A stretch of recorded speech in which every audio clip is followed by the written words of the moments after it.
দেখো প্রভাস, রীতি এবার বড় হচ্ছে। এবার ওর একটা পার্সোনাল রুম দরকার ওর পড়াশোনার জন্য।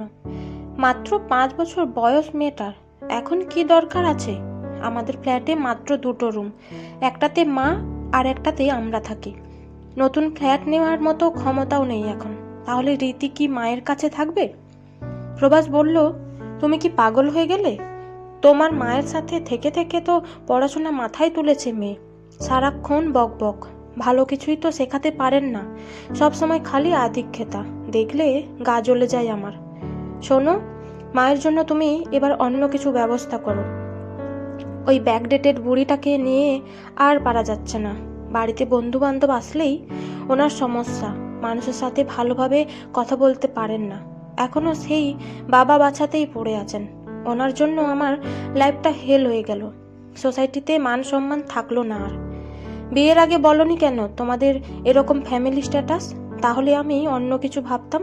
শোনো, তুমি যে কোনো একটা বেছে নাও। না হয় আমি থাকবো, আর না হলে তুমি থাকো তোমার মাকে নিয়ে।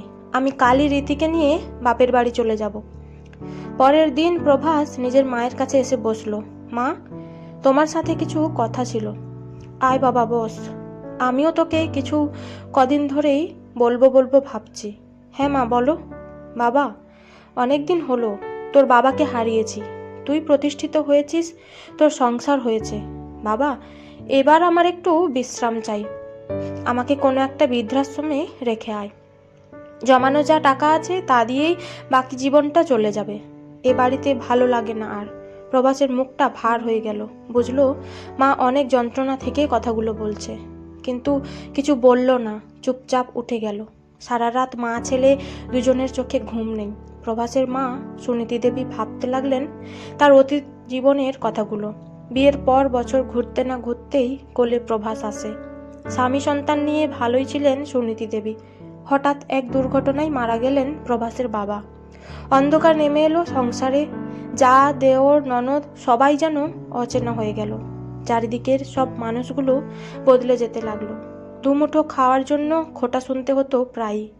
শেষে সুনীতি দেবী ছোট্ট প্রভাসকে নিয়ে আশ্রয় নিয়েছিলেন বাবার বাড়িতে। তারপর বহু কষ্টে বড় করলেন প্রভাসকে। প্রভাস বড় হলো, চাকরি পেল, জানালো অফিসের কলিগ ডোনাকে ভালোবাসে সে। সুনীতি দেবী নির্দ্বিধায় ছেলের পছন্দকে সম্মান জানিয়ে বিয়ে দিয়ে দেন ওদের। তারপর প্রভাস ফ্ল্যাট নিল শহরে। ঘরে ছোট্ট রাজকন্যা রীতি এলো। একটু সুখের মুখ দেখেছিলেন সুনীতি দেবী, কিন্তু ভগবান বোধ হয় এত সুখ রাখেননি কপালে। ছোট্ট রীতি সুনীতি দেবীর প্রাণ। ওকে ছাড়া যেন চোখে অন্ধকার দেখেন উনি। একদিন মামার বাড়ি গেলে রাতে ঘুম হয় না আর। সেই ছোট্টবেলা থেকে কোলে পিঠে করে মানুষ করেছেন তিনি ছোট্ট রীতিকে। ছেলে বৌমার কর্মজীবনে কোনো অসুবিধা আসতে দেননি, সব দায়িত্ব তুলে নিয়েছেন কাঁধে। কদিন ধরেই দেখছেন ডোনার আচরণ বদলে যাচ্ছে। তিনি চান না তার জন্য সংসারে কোনো রকম অশান্তি হোক, তাই বুকে পাথর চেপেই সিদ্ধান্তটা নিয়ে নিয়েছেন উনি। সুখে থাকুক ওরা, এটাই চান তিনি। এই দেখো, এই বৃদ্ধাশ্রমটা বেশ ভালো, আর টাকা পয়সাও অনেকটাই কম। ডোনা ব্যস্ত হয়ে পড়ল অনলাইনে তার শাশুড়ির আশ্রয় খুঁজতে। 1 সপ্তাহ পরে ডোনা বলল, সব জিনিসপত্র গুছিয়ে নাও মা, কালই আপনাকে দিয়ে আসবো। সুনীতি দেবী গোছগাছ করতে লাগলেন। কোথায় যাবে ঠাম্মি? এত গোছানো কেন? না সোনা মা, কোথাও যাব না। এসো, তোমাকে ঘুম পাড়িয়ে দিই। বলো, কোন গল্পটা শুনবে তুমি? ঠাম্মি, ওই দৈত্যের গল্পটা। ঠিক আছে সোনাই, এসো আমি তোমার মাথায় হাত বুলিয়ে দিই। সকাল হতেই রীতি ওঠার আগেই ডোনা শাশুড়িকে নিয়ে বেরিয়ে পড়ল। যাওয়ার সময় সুনীতি দেবীকে প্রণাম করল প্রভাস, তারপরই ঘরে ঢুকে গেল। চোখের জল তো আর মায়ের থেকে লুকানো যায় না। ডোনা শাশুড়িকে নিয়ে পৌঁছলো শহর থেকে দূরের এক বৃদ্ধাশ্রমে।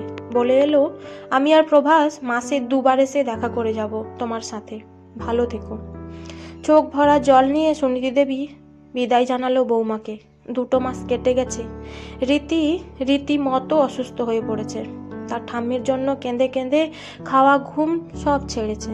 প্রাণবন্ত ছোট্ট মেয়েটা আর হাসে না, কারো সাথে কথাও বলে না।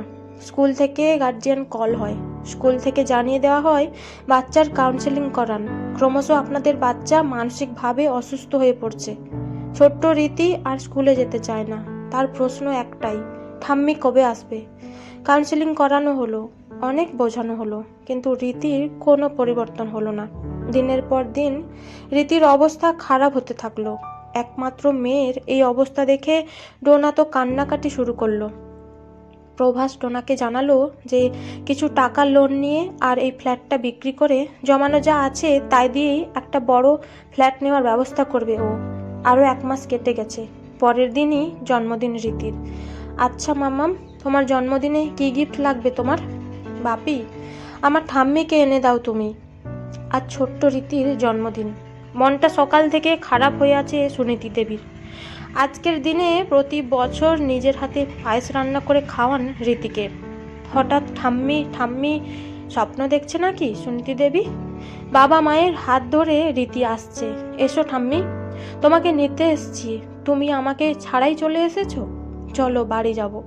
ডোনা বলল, মা বাড়ি চলুন। ছোট্ট নাতনিকে নিয়ে বাড়ি ফিরল সুনীতি দেবী। খুব ধুমধাম করে জন্মদিন হলো। তারপর প্রভাস তার পরিবার নিয়ে নতুন বাড়িতে চলে এলো।